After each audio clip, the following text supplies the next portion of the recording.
Hello, everyone, and welcome to Attitude Magazine's ADHD Experts broadcast today. We are very pleased to have Coach Caroline Maguire here talking about social emotional learning in the time of COVID. Before we get started, let me note a couple of housekeeping items.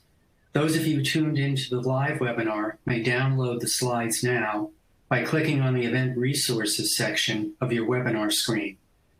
And if you are interested in the Certificate of Attendance option, look for instructions in the email you'll receive about an hour after the live broadcast.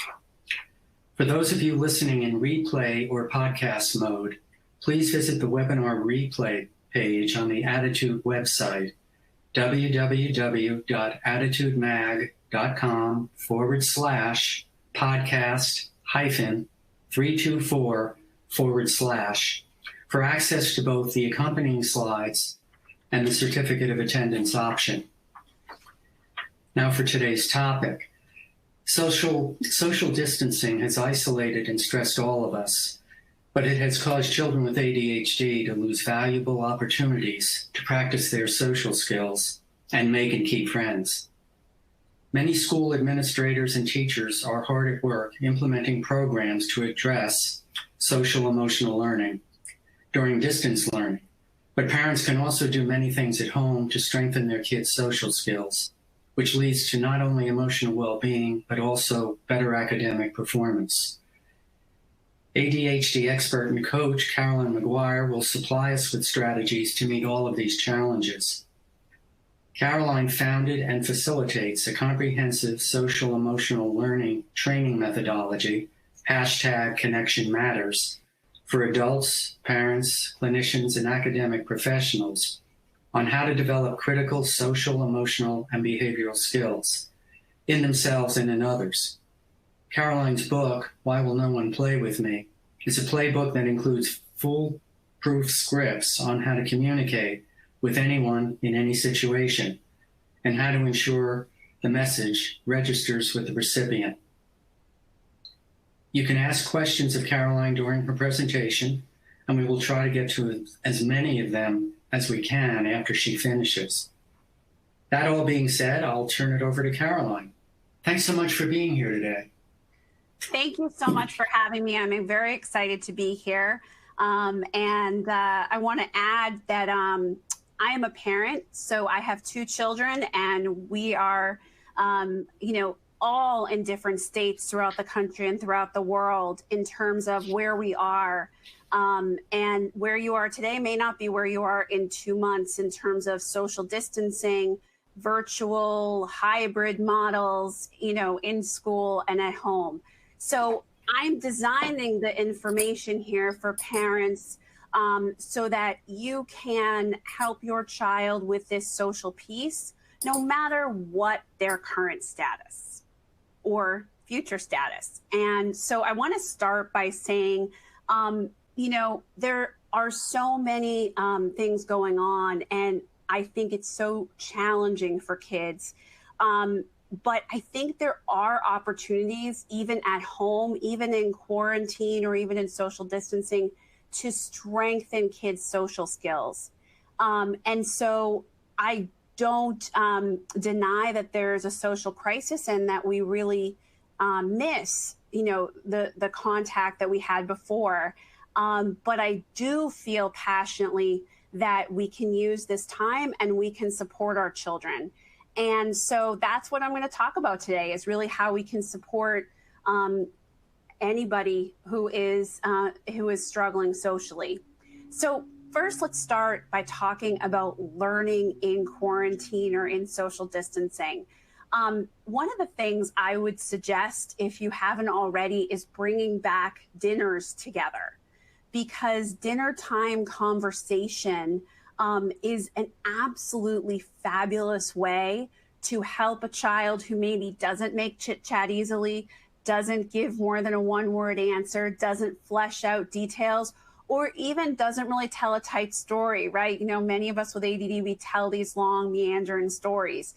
So there's an opportunity to set a goal as a family, from anyone in the family, to try to work on those conversation skills and have those conversations together a couple nights a week.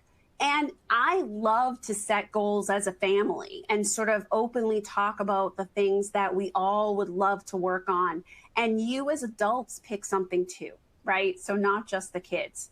The other thing is that listening is a key skill, right? So one of the things that we can work on during this time of social distance is our listening skills and our kids' listening skills. And I'm going to talk today about how you teach these social skills, how you get your kid on board, all of that. But starting out saying, you know, if your child struggles to read cues and body language, it's very tough right now on video, but we can still use video and Zoom and the home family to build that skill. I have many families I work with where we set the goal that the kid is going to, you know, read the parent's body language and not just hear the words, and that the parent is going to prompt the young person like, hey, what am I thinking right now? So that that skill improves even if they are not in school and interacting mostly over video. The other thing is that a big hurdle for ADHD folks socially is self-regulation as emotional regulation. So one of the things we can also do while we're home is to work on those emotional and self-regulation coping skills so that your child goes back to whatever school setting and social setting with a better toolkit. One of the things that we're going to talk about today also is how do we translate that experience from the virtual world back into the in-person world. Many of the introverts and inattentive types that I work with are doing great with the virtual world. They're bolder, they feel empowered, while others are really struggling to reach out. So we're going to talk about that today and just a little bit about how do we translate this all back into the in-person world and how do we build these skills. So let's just briefly touch on what we know, which is that being in this social distance, being in these situations, it can be very harmful for kids socially. We know that loneliness is absolutely on the rise.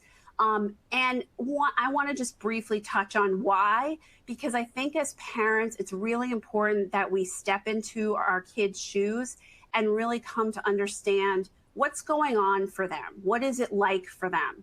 Many of my families that I work with, or people who write me from all over the world, tell me that they ask their kid to do certain things and they give good advice and they get a lot of resistance. So I think it's important in order to overcome this resistance that we realize what we're asking of this kid and why this child with ADHD may be resisting you a little.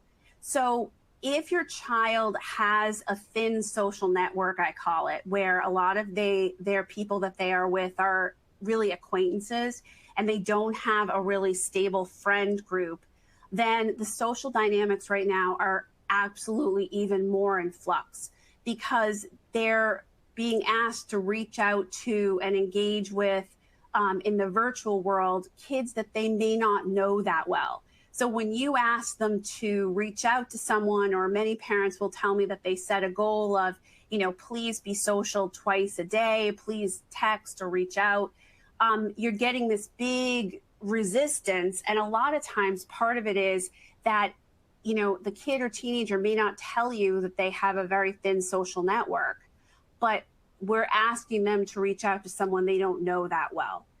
The other thing is that a lot of times because kids feel very isolated, you may see them not being treated well by friends, and they kind of stick with the people who aren't necessarily treating them as well. One of the ways we make friends is by having friends by sort of proximity, the people in our clubs, the people in sports. And that's a way that we want to nurture friendship and bridge between an acquaintance and a real relationship. But we've canceled a ton of after-school activities and clubs. And many schools that are doing virtual learning or hybrid learning kids may be potted or put with kids that they don't know. And so for them, if they don't have the best outreach skills and social skills, we're asking them to reach out again to people they don't know that well. The other thing is, in many school districts, there's no sort of formal lunch, no cafeteria. Now, I have some kids who are pretty excited about that because they didn't love going to lunch or the cafeteria.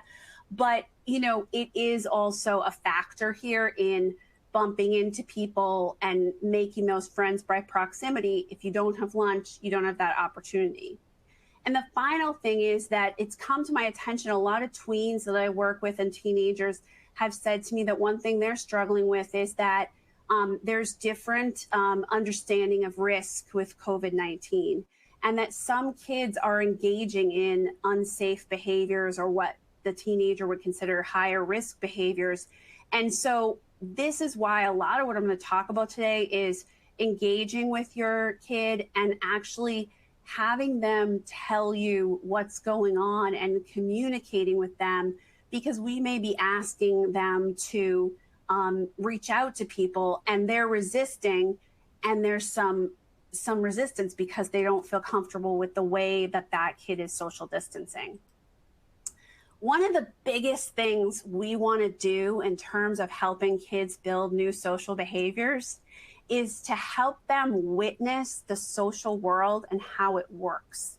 So when you're talking to your child, if they don't have a great grasp of the social world, or they don't understand exactly what's expected, and maybe they don't have the best of, you know, understanding people's perspectives, one of the best ways to help them shift their mindset and be more engaged in the social world is that we help them witness more and reflect more on the social world. So one of the techniques I'm going to teach you today in terms of communication will allow you to help your child reflect more on the social world, and will be less about you telling them. So instead of saying, you know, you can't have friends if you don't join anything, I'll be asking you to use questions and actually, you know, ask them what they think will help them in terms of reaching out more, or what, you know, what is it that they didn't like about a particular opportunity. And that way they start to think about the social world more. The more we can help our children sort of understand things instead of telling them, the less resistance we'll get. And for kids who don't want to engage in this social process with you, and believe me, I have many clients who tell me that if I mention the word social, you know, we're done. They're walking out the virtual door. I would say to you that this technique is a great way, because instead of directly talking to them about things that need to change, you're more partnering with them, and it's a slower process, but it's a much easier process in the sense that they're going to be less resistant to just even the words, you know, social change. I want to mention that, you know, connection is a verb, right? So the process to connect with people, the process to engage with people is a verb, and it requires action, right? We have to, you know, develop the skills necessary. We have to engage with other people. We have to interpret their social cues. We have to build relationships by being with people and talking to people, and we have to nurture those relationships. And a lot of the traits that come with ADHD make it harder for us to do those steps. So if you think about your child and you think about what might be getting in their way of having deeper relationships during COVID, one of the things I would say is to think about, you know, which of those pieces they struggle with, and then to think about helping them with that piece, even if it's the social skill building over this period where we're not necessarily doing the traditional social routes. And that way, when they return to an in-person situation, they will have strengthened these skills. The process to become friends, I just want to mention this, right? One of the things that happens with teenagers and kids with ADHD is that they really rush in often to friendship and exhaust people, or they might actually not spend the time and do the outreach and sort of the action steps towards becoming a friend. And so when I talk about friendship, we meet a potential friend. We think about how our relationship with them or how, their interests are similar and different than our peers. We engage in small talk. So right there, that might be something that your child struggles with. We try to learn more about them. That goes back to the listening, right? We have to be good listeners and we have to engage with people. We share information about ourselves. I have some kids that I'm working with right now where they don't share anything about themselves. But one quick tip is that your mask, your t-shirt, the things you wear when you're on Zoom or the things you wear to an in-person school can show people what you're interested in and help you find people with shared interests. One of the big aspects here is to try to share common interests with people and experiences. And I know that many of our kids with ADHD have struggles joining things. And that's where, again, we're going to build sort of that social mindset and help them to look at what do I, find interesting? Who would I find interesting? And then slowly ease into them joining things. And we see potential friends and we see them hopefully enough so that we would bridge from this shared experience to actually seeing each other in activities. So if you think about the time we're in right now and social distance, if we, ask a teenager or a young person to reach out and go through this process and they don't have great confidence in themselves, it's sort of a longer process and there's a lot of skills involved. So that's where I go back to, we're going to want to build those skills and help them. And I'm going to talk in a second about how to get them on board so that you can help them. I want to just mention the steps to help a child learn new social skills, right?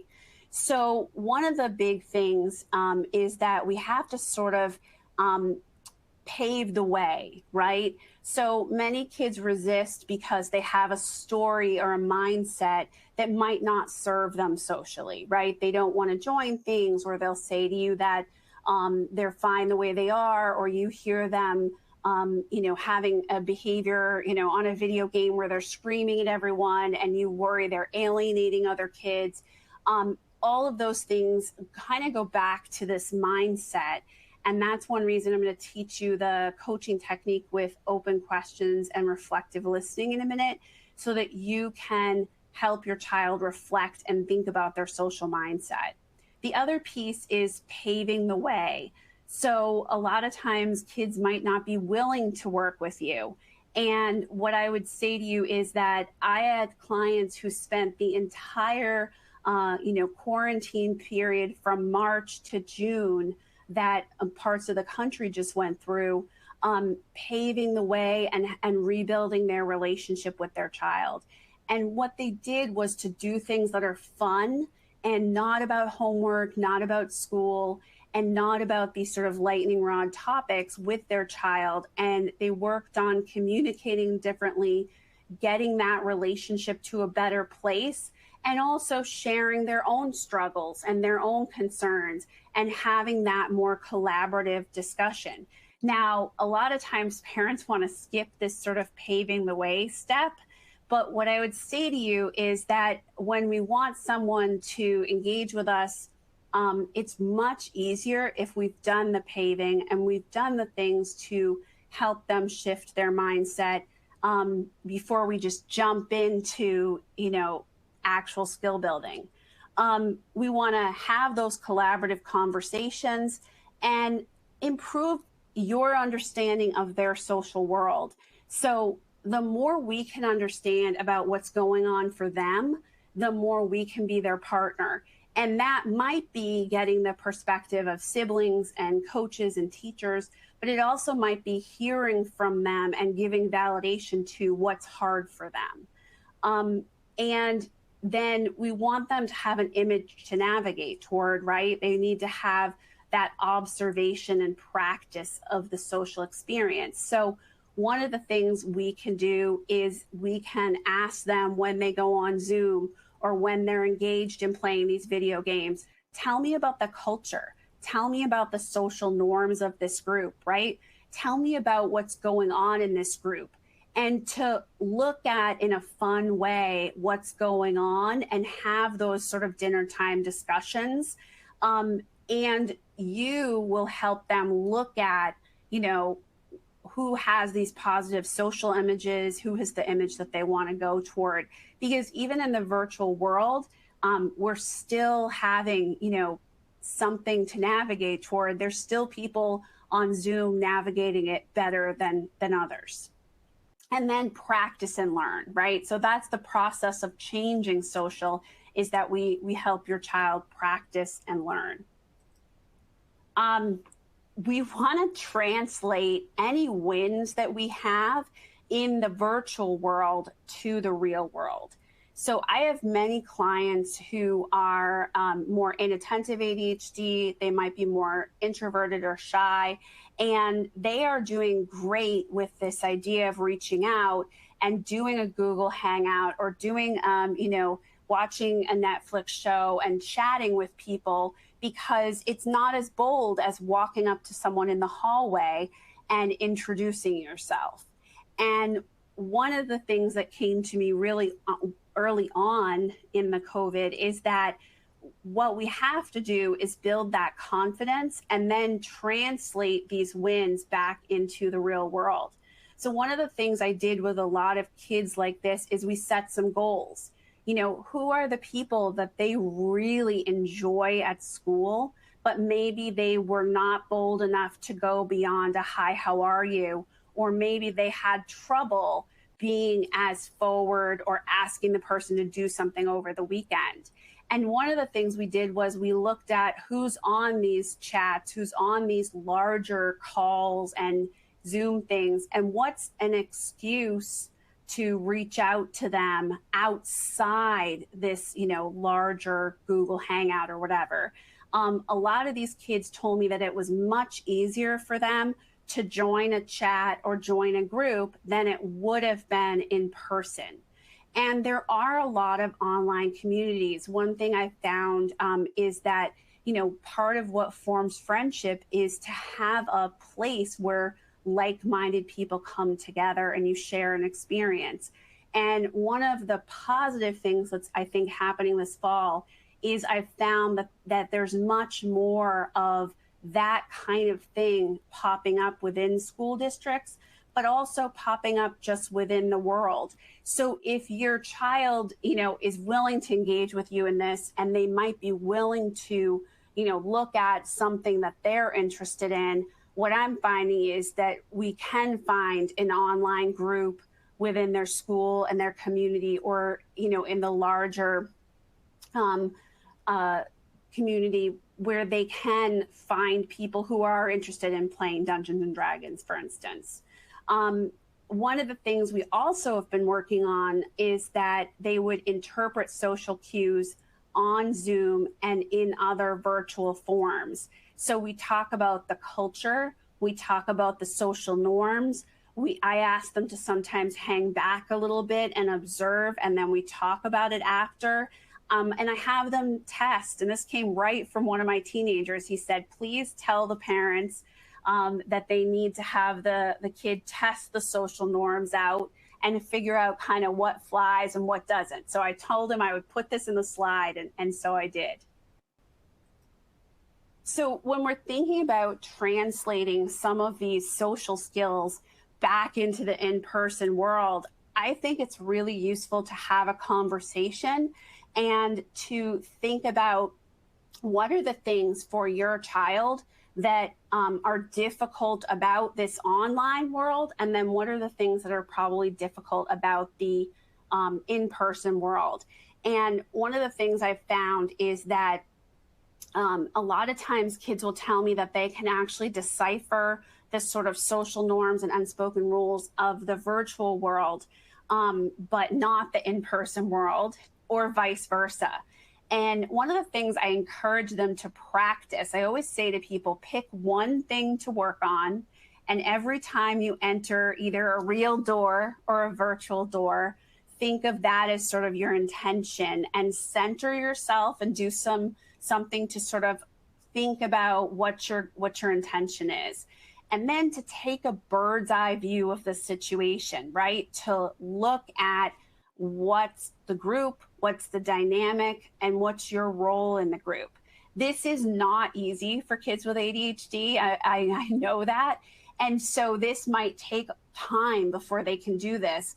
I also find it feels really uncomfortable to us because we're convinced that the beats that we're taking are being noticed, and people, think that we're observing or somehow noticing that we're observing.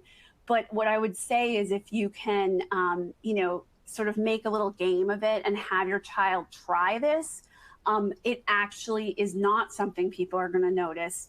And it allows them to sort of take that bird's eye view and look at, what is the culture here? What are the norms? What do I know about these people? I talk about in Why Will No One Play With Me, taking sort of an inventory about the people who are in a situation and thinking about what you know about them.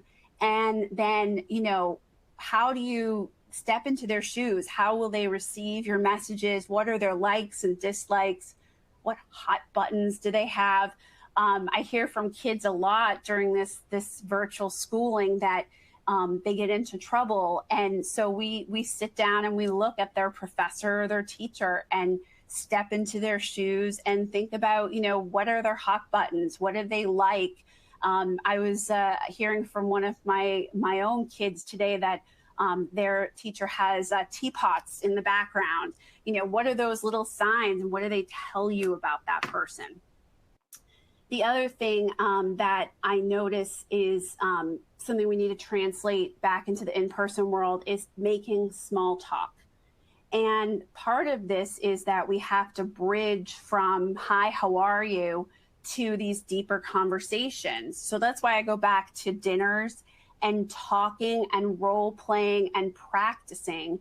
And one of the things I found is that some of the kids who really struggle with this small talk, they do very well at this small talk in the virtual world because they find it a little less, of a big ask than if they were in person having to make this small talk. But again, it's a learned skill.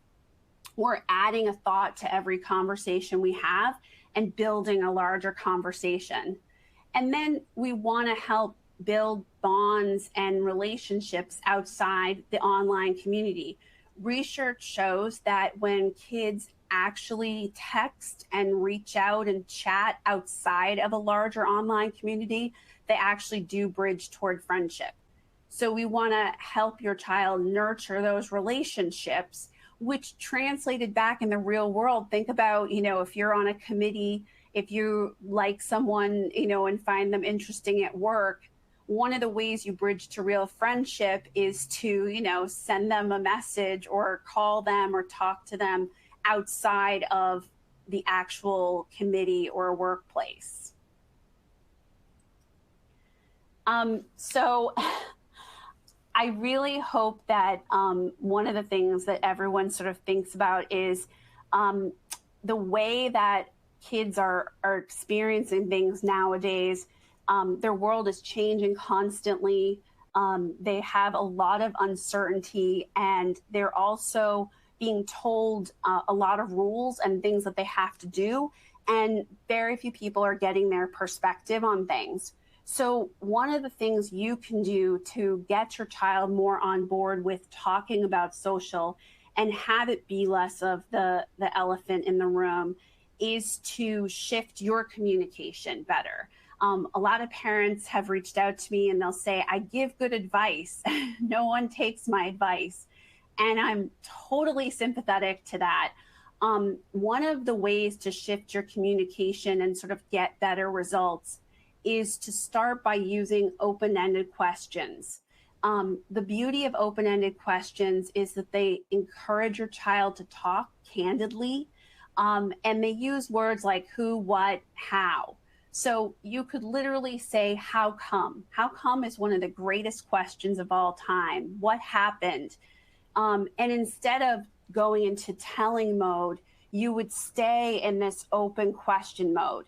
Now, some kids have a hard time answering open questions, or you're going to get more of a fine, right? And I have a technique for that, don't worry. But the idea here too is that you would ask them. So, if you have a child and they're friends with people that you don't love and you feel like they're being treated badly, instead of going into telling them how you think they're being treated, this would be a technique where you ask them, what's enjoyable about this friendship? What do you like about it? What do you think friendship should feel like? And you're giving them this opportunity to reflect on things and reflect on the social world and to hear their perspective. Maybe there's things about that friend you don't know, versus you telling them. The other thing about this technique is you get a lot of truthful information. There's something about it where you actually hear your own statements when someone asks you an open question. So I always say you sort of float above your body and you hear yourself saying something, and it allows your child to sort of self-evaluate their own statements. I had a young woman I was working with this summer, and she had some friends who weren't treating her necessarily well, but she was convinced that in this time of COVID, how would she make more friends? And we didn't tell her to make friends. We asked her questions about what was going on and what she liked about the friendships. And we had discussions about, what other folks she might like. And that led her to start thinking about, maybe looking for additional friendships. So, it really does promote that reflective piece that we talked about earlier that you want to do in order to help your child shift the way they're thinking about the social world. The other piece that is just really easy and you can use even in the heat of the moment, even when you're struggling a little bit, is this thing called reflective listening. And all it is to sort of repeat back or encapsulate your child's statement. And what it does is it confirms information. It clarifies some things. Maybe you didn't understand the situation fully. Maybe you thought something was happening that's not. It also makes people feel very validated and very heard. And so one of the things that, many of you may be facing is that your child is shut down socially. I know one of my clients who's a teenager told me that, I know, Caroline, you want me to have a plan. I know you want me to get up on time. I know you want me to create structure. But since we're all in this online world, I don't see the point. And instead of sort of going into tell mode, to just repeat that back, right? So you don't see the point in having any structure because we're in this online world. And what ends up happening is the kid feels really heard, but they also start to bridge from there. So if you have a kid who doesn't give you, a lot of information, you can also say to them, I want to sort of figure out what's going on, and I'm going to reflect to you what I think is going on. And often when you're wrong, then they'll start to tell you and you get more information out of them, which is a lovely thing. One of the big executive function skills, and executive function is the management system of the brain, that really I touched on is this metacognition, this bird's eye view of any social situation. And this skill is really key in social. And what you can do is ask your child questions and use reflective listening in order to help them take that bird's eye view. So rather than telling them that they're missing the beat, or they're not thinking about the future, or they're not remembering who this person is from the past, you can actually just ask them questions. what do you know about this teacher and what they feel about not turning in assignments? What do you know about this person and how things have been in the past? And to really take the bird's eye view, what's going on here? If instead of saying, you're really loud on video games, you're screaming at everyone, I think that you're alienating people, just to sort of ask them, like, what do other people do? What's the situation in the video game? And have them take that bird's eye view and have them take a look at it rather than you telling them. Because what ends up happening when you tell them is they tend to, become resistant and sort of, tell you don't understand. So in all situations, in academics, in, if they're, having some behaviors you think are alienating, if you feel like they're looking at things through an emotional reasoning lens and not necessarily seeing things the way they are, you can just help them through questions and reflective listening to take this bird's eye view.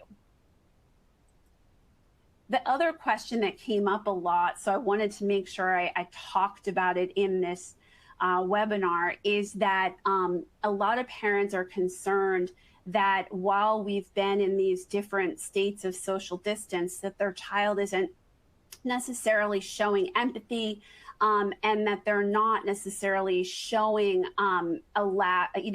stepping into people's shoes. Maybe they're rude to you. Maybe at home they just seem to really lack this empathy. Well, there's a few things at work here. I think a lot of kids are kind of, unhappy, and they're not necessarily having the emotional skills to cope with everything that's going on. But again, instead of telling them that, they're rude or that you think that they aren't stepping into people's shoes, one of the things you can do is to have it be a regular part of your life to talk about what's going on in your friend's life. What do you notice about this person's reaction to the situation? Ask your child, how they think you feel about, their behavior. What do you think I feel when you yell at me? And then also helping them to think about other people's state of mind. Again, if you do nothing else for the next 6 months, but help them reflect on other people's states of mind, you'll have built an incredibly powerful emotional intelligence skill. And so, you can do it in a way where you're talking about other people's state of minds and you just use those open questions. What do you think is going on for them? What facial expressions do you notice? And that will build that muscle. Because I don't think that our kids are lacking empathy, and I don't think that they mean to be rude, but I think that they have a struggle right now in that their lives are kind of in upheaval. So the more we can build that emotional intelligence muscle, the more we can help them think about other people's states of mind, the more we will really help them navigate the social world, because that's really a huge piece of it, right? To navigate the social world, you have to understand the social world. So the more we ask questions, the more we help our kids reflect on that. I wanted to just touch on how to find friends in social distance, because I know that this is a key question for parents. And one of the things that I would say is to go to your school systems, go to the colleges, and look into online clubs, communities, school groups. Many nonprofits are putting out these kinds of things, churches, etc., and to see if you can find a place where your child can connect with people who are like them, people who share their common interests. The other thing is that sometimes if your child is a person who isn't going to share a lot of information, I find siblings, cousins, and coaches and teachers can also be great sources of information in terms of, I don't know why they won't join this club, but this is the place for them. And then you can use your collaborative conversation skills and communication that we talked about to sort of help them to think about joining that club. And a lot of times, because it's online, they might actually be willing to engage in it. I know a lot of kids have sort of lost some of these opportunities where sports and things are canceled. And so that's where I would love you to partner and think about what could they do instead. I also say that if a kid needs to practice social skills and you want them to have an arena to practice in, cousins, close friends of the family, other sort of organized communities can be a great place for them to practice. Kids are having virtual play dates. I get a lot of funny stories from the kids I work with about these virtual play dates, but we still actually have discussions about shifting and roles. And so it's not, a bad thing to have a virtual play date if you have a younger kid, and then actually to talk about it, and what the kid got out of it, and why was it harder? Why was it, what was going on there? And then I would say that there are, small group activities even online that are offered where kids can find people of similar interests. There's even online courses where they're doing robotics and things that are being offered where kids are finding communities to do the things that they really enjoy and to meet people. And again, if we practice these skills, even in social distance, then it'll be easier to go back to the in-person world and join robotics or, join student government or a club. And so I think there is real benefit, even though we are in a really tough time right now, of them practicing and working on these skills in social distance. I'm seeing a real difference for kids. And I just want to mention that if you go to my website, CarolineMaguireAuthor.com, I have a bunch of videos, free information, and a video on how to play games with your child and build their self-regulation skills. Back to you, Wayne. Thanks. That was excellent, Caroline. Really, really very good. We've had a lot of comments from people saying just that. One question, do these suggestions and strategies also apply to elementary school kids? A lot of parents have come wondering, is it just about teens, or do some of these also apply to younger kids? I absolutely think they apply to younger kids. Actually, I think with younger kids, sometimes it's a little easier to persuade them. But what I'm seeing throughout the world actually is that younger kids are joining things, and we can also do a lot with younger kids at home. So one of the things I've talked about a lot since March when this started is that you can be a foil and you can work on a lot of these skills with younger kids, even if they, don't do well on Zoom and they don't do well with virtual play dates. If you have conversations with them, if you play board games with them and work on self-regulation, those skills are going to grow and blossom. So I actually think younger kids, sometimes it's a little easier to work on the skills even without social opportunities, because they are going to grow them even just working with you. Mm-hmm. Several parents have asked, one is a 5th grader, the other one is a 10-year-old. I guess that's almost, 4th grader, maybe 5th. Anyway, they said their kids have reached out to try to make friends, and in one case, the child has been rejected. In another case, he reaches out to potential friends, and friends don't reach out to him, and parents can't figure out what it is that other kids don't seem to like about their child. So basically the answer is, how do you keep encouraging them after the rejection to keep reaching out to make friends? Well, first, I'm sorry that they've experienced that. That's so hard. I would say one of the first things I would want to do as a parent is to reach out to teachers and find out before, we went into this time, what was going on for this child socially. Are there things that they're doing that might alienate people? Or is it just that they don't have a close enough friendship with these kids, or the kids are young enough that they're not engaging with each other? I would want to know that. I wouldn't tell the kid that, but I'd want to know just so that I could work on those skills. The other thing too is that I love having, fifth graders, fourth graders is a great age to sort of talk about, the social landscape, who they know, and to start helping them. I call it the flavors of friendship, to think about, who are your acquaintances, and to look at, what does it mean to have a real friendship, and what does it mean to have an acquaintance? What does it mean somebody you say hello to? And this is all in my book, While No One Play With Me. And then to sort of try to figure out, are they reaching out to the right people? Because one of the common things I see with kids is that they reach out to someone with whom they have almost no contact, and then they're rejected, which is heartbreaking. But they're not rejected because, of any specific reason, except that they're not really, the person doesn't even really know who they are.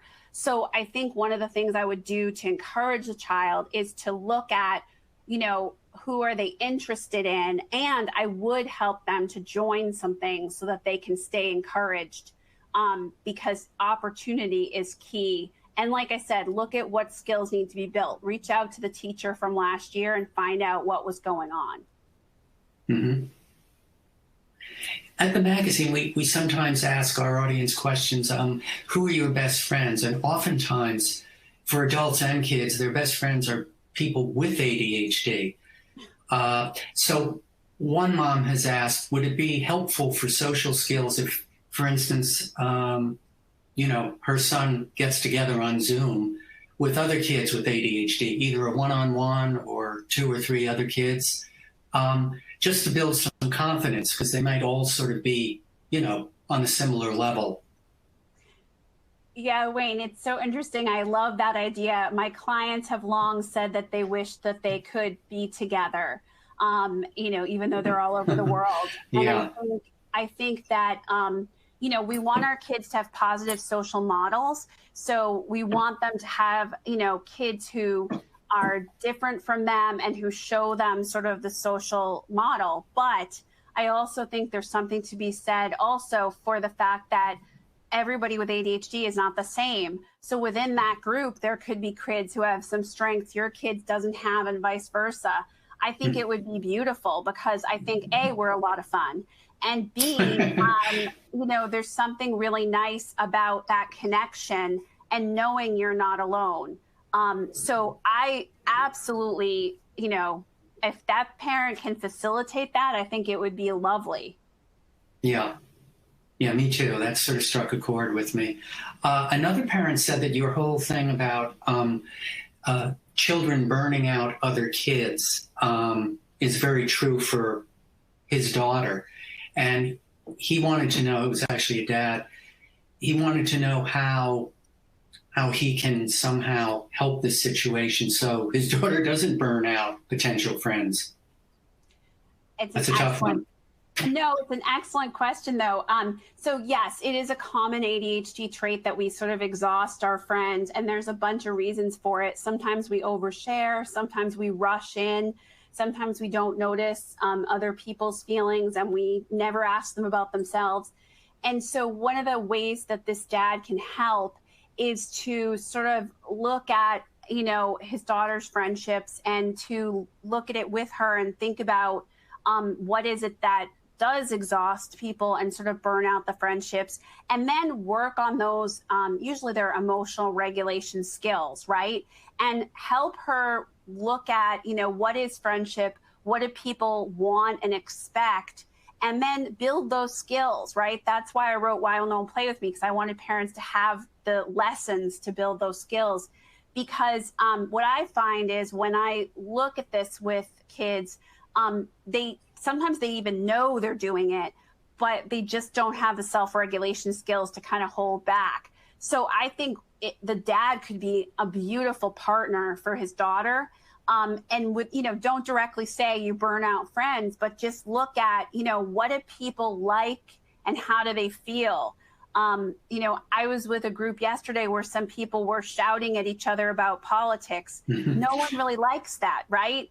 And with kids, it's not shouting about politics. It might be shouting about a video game, but people don't like that. So we have to help them look at the social world and step into people's shoes, which he could do beautifully.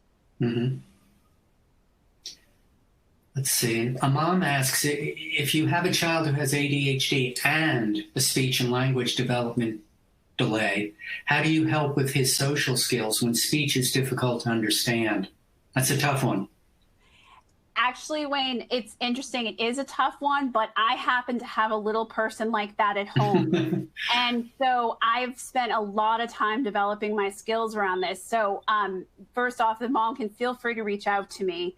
Secondly, what I would say is one of the things we want to do with a kid with a language delay is use a lot of visuals and a lot of pictures, because they may not answer your question. There may be a lag in their response, but they will respond to pictures and, showing them different things. The other thing is that we have to just give them a little more time. One of the great things that someone professional taught me is things like sharing.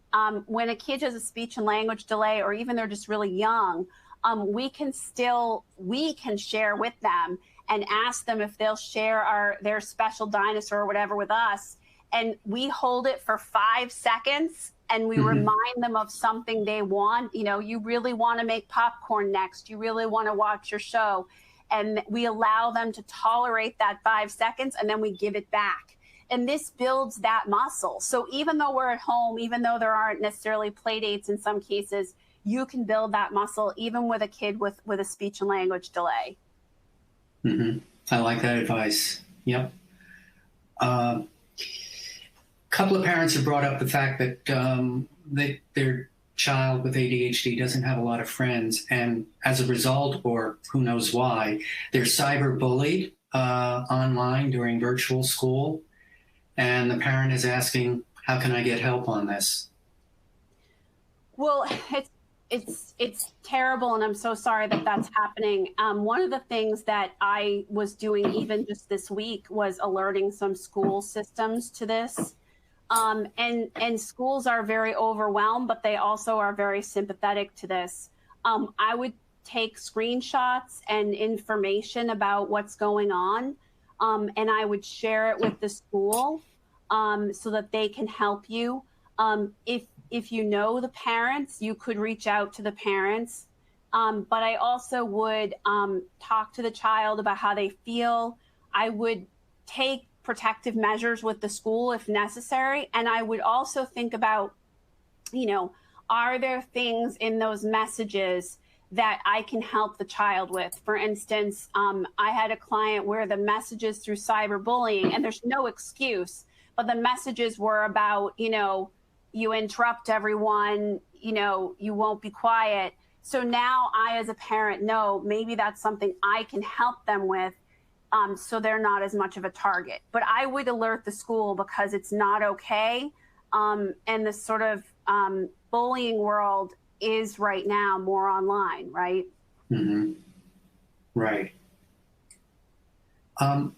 You brought up open-ended questions. I would say half a dozen parents said, what is the strategy to use when your child gives no answers or minimal info when asking open-ended questions? One parent said, his child, her child says, enough of the questions already after answering one. So I just wonder how, we've all been through that, enough of the questions already. So how does a parent just be persistent? How do you get around that? So I completely validate what they're saying, and I know that this is true, and I want to say I work with this every day. One of the things I would say is, in some cases, I will have the parents talk to the kid about why they need that information. And in other cases, I'll also teach the parents to sort of have small, short, 30-second conversations rather than long, drawn-out conversations, because you're going to get further. And in a lot of cases, I even say to the kid, mom and dad are going to have these short conversations, but when they have them, we have to engage in them, right? And we talk about why. Because in some cases, as parents, like, you need to know stuff, right? Right. And the other thing I do with some kids who really don't extrapolate or give me any information is that I sort of do either or, is it X or is it Y? And they might, give me a little more information by talking about that.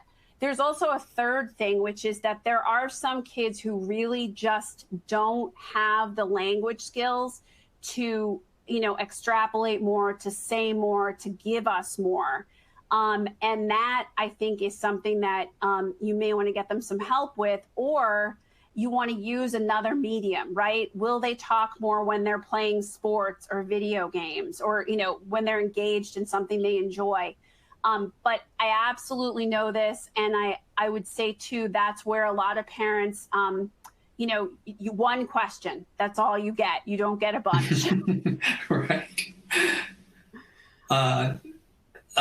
Once again, a group of questions about their kids have low self-esteem, even rejection-sensitive dysphoria.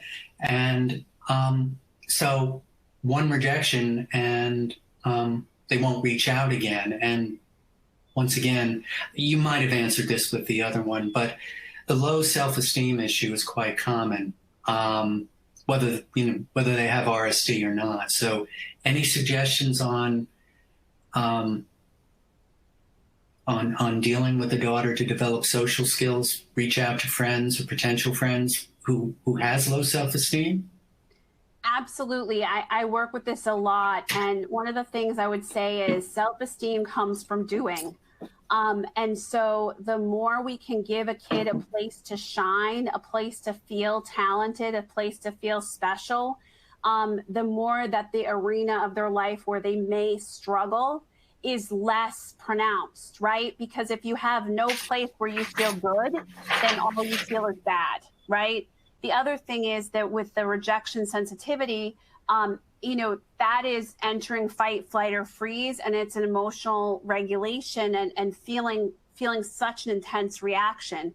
So we want to help that child look at that reaction, look at the intensity of the reaction, and have strategies to cope with that reaction, and actually preventative strategies, which will help her, because when you're experiencing that, I can say from personal experience, like you feel different and it really affects your self-esteem. So I think that, the more the parent can give this child a place to feel good and those coping strategies, the more she's going to be willing to try to do social things. And it may take time, right? It may take, a while before she feels good enough, but let's give her a place to feel good. Mm-hmm. One last question, a quick one, because we're coming to the end of the hour. The mom wonders if there are any techniques for her son who interrupts a great deal. She says lately it's gotten worse, and it does affect potential friendships. Do you have any strategies for that? Yes. So I have, while no play with me, I have a whole section on this, but what I would say to you is have conversations with him, talk about the fact, that we need to work on the interrupting in a sensitive way using the communication techniques I've mentioned, and then have conversations where he goes back and forth with you on a topic. And when he starts to interrupt, have some kind of signal and work on the self-regulation piece of him realizing he's interrupting and trying to stay on topic. The more they practice back and forth, the more he'll start to realize it, and the more he'll start to learn strategies to mitigate it. It's a long-term journey, but it can actually get much, much better. And I'm giving a very high-level answer, but I have tons on my website about this. Okay. Well, that was great. The hour is up, Caroline. Really was quite enlightening and inspiring. Very, very good. I'm so glad you could do this. Well, thank you so much. And everyone, hang in there. We're all in this together. And I know that things can get much better. Thanks again. Really appreciate it. Thank you. And thanks to all of the attendees for joining us. We hope you'll join us next week. The topic will be how to distinguish ADHD warning signs from typical toddler and preschooler behavior with Caroline Maguire. It ought to be a good one. And just wanted to thank everyone for being here again, and have a great day.